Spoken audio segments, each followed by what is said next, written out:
Right now on KGW, a dog attacks a 3-year-old inside a local Walmart. That was very traumatic. My 6-year-old brother was screaming his head off, screaming his little brother's hurt. It was very traumatic. Now the family wants to know why the dog was allowed inside in the first place. But first, a Vancouver lawyer is charged with a felony after she allegedly forged a court order to keep her client from getting arrested. And later, we take a behind-the-scenes look at the Oregon Zoo in a new edition of Drew at the Zoo. The news at noon starts right now.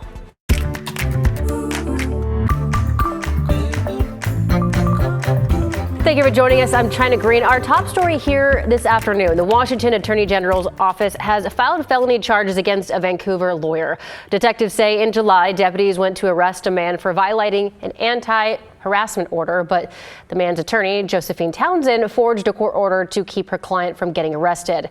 Court documents say that she made it look like a judge signed it and a court clerk stamped it. We spoke with a lawyer who works across the street about the charges. We are the officers of the court. We have to act with integrity. We cannot do acts that would be illegal, and that's exactly what is purported that this lawyer has done. Townsend faces 90 days in jail and $5,000 in fines. We reached out to her attorney, but we haven't heard back. A Vancouver family is looking for answers after they say a dog attacked their 3-year-old son inside a Walmart. KGW's Catherine Cook spoke with the family who says the man with the dog took off, and now they're wondering why the dog was allowed in the store in the first place. Really don't want to go in there. Sure as heck don't want to take my kids in there. Andrew Wegener is angry over what happened inside this Walmart off I-205 in Vancouver. On Tuesday night, he says a dog inside the store bit his 3-year-old son Jameson in the face. You can see where doctors stitched Jameson's lip back together. He'll never look the same as he did before. Andrew wasn't there when it happened, but his 17-year-old son Jeremiah was, along with Jameson's 6-year-old brother and 19-year-old cousin. That was very traumatic. My 6-year-old brother was screaming his head off, screaming his little brother's hurt. It was very traumatic. Jeremiah called his dad. When Andrew got here, he says police told him the dog was this brown pit bull mix. Police also obtained this surveillance image from Walmart showing the man and his dog. And there's this security video, too. It's hard to see, but Jeremiah says his cousin was petting the dog before it attacked 3-year-old Jameson. I turned around and my brother's screaming on the ground, blood's coming out of his face. Jeremiah says a store manager helped with the bleeding. As for the dog's owner, he told me directly that he'd pay for everything, and then I told him to come to customer service, and then as soon as the store manager came, he dropped his items and took off running out of the exit. Andrew posted about what happened on social media. From the thousands of messages I've gotten today, this guy is a frequent here at the 205 Mill Plain homeless hangout. Ultimately, I think the person needs to be held responsible for it. KGW reached out to Walmart about the incident. In a statement, they said, "We want everyone to have a safe and enjoyable shopping experience in our stores. We allow service animals to accompany customers with disabilities in compliance with state and federal laws." Per its website, Walmart says it does not allow pets or emotional support animals in stores. But it's not clear if the dog that attacked Jameson had any designated role. Who knows if the policy was even enforced with that person and the dog in the store in the first place? Because the 3-year-old doesn't go in the store looking to get bit by a dog, and I don't think it's fair that any dog is allowed just to walk freely in a store with somebody and nobody knows what kind of dog this is. Catherine Cook, KGW News. Crime Stoppers is offering a new reward for anyone with information about a prosthetic leg that was stolen in downtown Portland this month. Yesterday on KGW, we told you about Atticus Root, whose leg was amputated because of bone cancer. His family says someone stole his prosthetic leg from his car on December 8th near Southwest 11th and Columbia. Crime Stoppers is offering $2,500 for any information that helps find it. The city of Seaside says its extended power outages yesterday caused a sewage overflow. They say about 15,000 gallons of raw sewage was released into the Nickinnicum River. The system treats almost 2 million gallons of wastewater a day, and officials are now monitoring bacteria levels to maintain the quality of that water. Washington Senator Maria Cantwell and other state lawmakers announced that almost $50 million in federal funding will be used to help plan a high-speed rail line that would connect Portland and Seattle and Vancouver, British Columbia. The money will be used for things like planning the exact route and deciding where to build stations. If it does happen, the trains could reach speeds of up to 250 miles an hour. So that means a trip from Portland to Seattle would take less than an hour. Rod Hill, that sounds pretty nice to make that commute within an hour. Yes, I will add, only a government can spend $200 million on the study or the plan. Not the actual work, just the plan. Seems like a lot. That's a lot of money. Just saying. All right.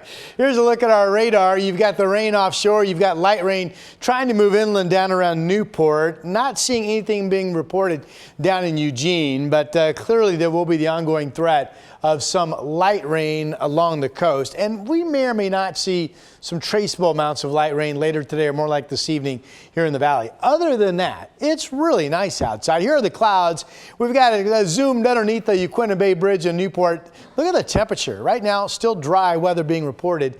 59 degrees at the coast. It's cloudy but dry up along the north coast as well. There are the clouds over Tillamooked. Good visibility. That's the camera in Gearhart looking down at Tillamooked. All right, we have a Rose City camera for you. Cloudy skies to partly cloudy, depending on which way you turn your head and look. It is 56. Remember yesterday we hit 60, which broke the record of 59. Well, the record again today is 59. We'll be close. 55 degrees of 4 will certainly start cooling down late afternoon. Still clouds. There is a rain chance, but most of the time you're out and about. You're simply going to find the mild temps and pleasant weather.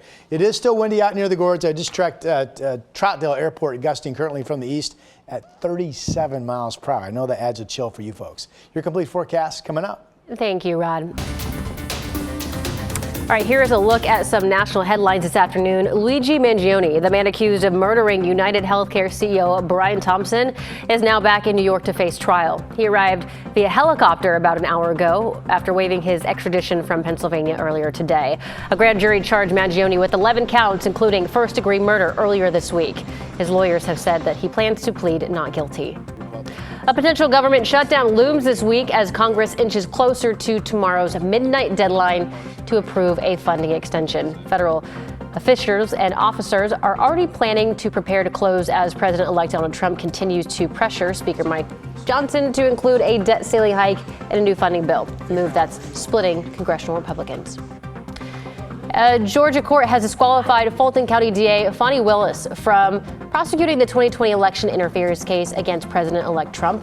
A county judge found that, quote, appearance of impropriety was created by Willis's romantic relationship with one of her prosecutors, Nathan Wade, who later resigned. The DA's office did not immediately respond to NBC's request for comment. And holiday travel is hitting record highs this year, with 40 million people expected to head to airports by January 2nd. Transportation leaders say that this is up 3.5% from last year. The busiest travel days are expected to be December 20th, 27th, and the 30th. The TSA is reminding travelers to pack smart, arrive early, and avoid wrapping holiday gifts to speed through security. And those are your national headlines. Portland's new city council is being officially sworn in just under an hour. It's one of the final steps to forming the city's new government. Soon, Portland will have 12 city councilors instead of 4, along with a new mayor and city administrator. This is somewhat of a radical change for how things work in Portland, though, and the newly renovated council chambers was finished just in time to welcome the new staff. While Mayor Ted Wheeler and Portland's 4 commissioners say goodbye to the current form of government and each other. I am grateful for your service to my office and our city. I'm grieving today a bit. I will be the last mayor in the history of this city to preside over the Portland City Council. Mixed feelings. Very excited for the next chapter for the city of Portland. I think I did everything in my heart that I set out to do. The transition officially takes effect on January 1st. The new city council will meet for the first time on January 2nd. During yesterday's final meeting, though, of the current city council members, Mayor Wheeler and company voted to approve funding that would provide more clean energy across Portland. $300 million worth of grants will be distributed to several community projects. The largest chunk will go to Portland's 6 school districts for things like energy efficient HVAC systems. Another project would involve installing solar panels on more than 2,700 low-income homes as well.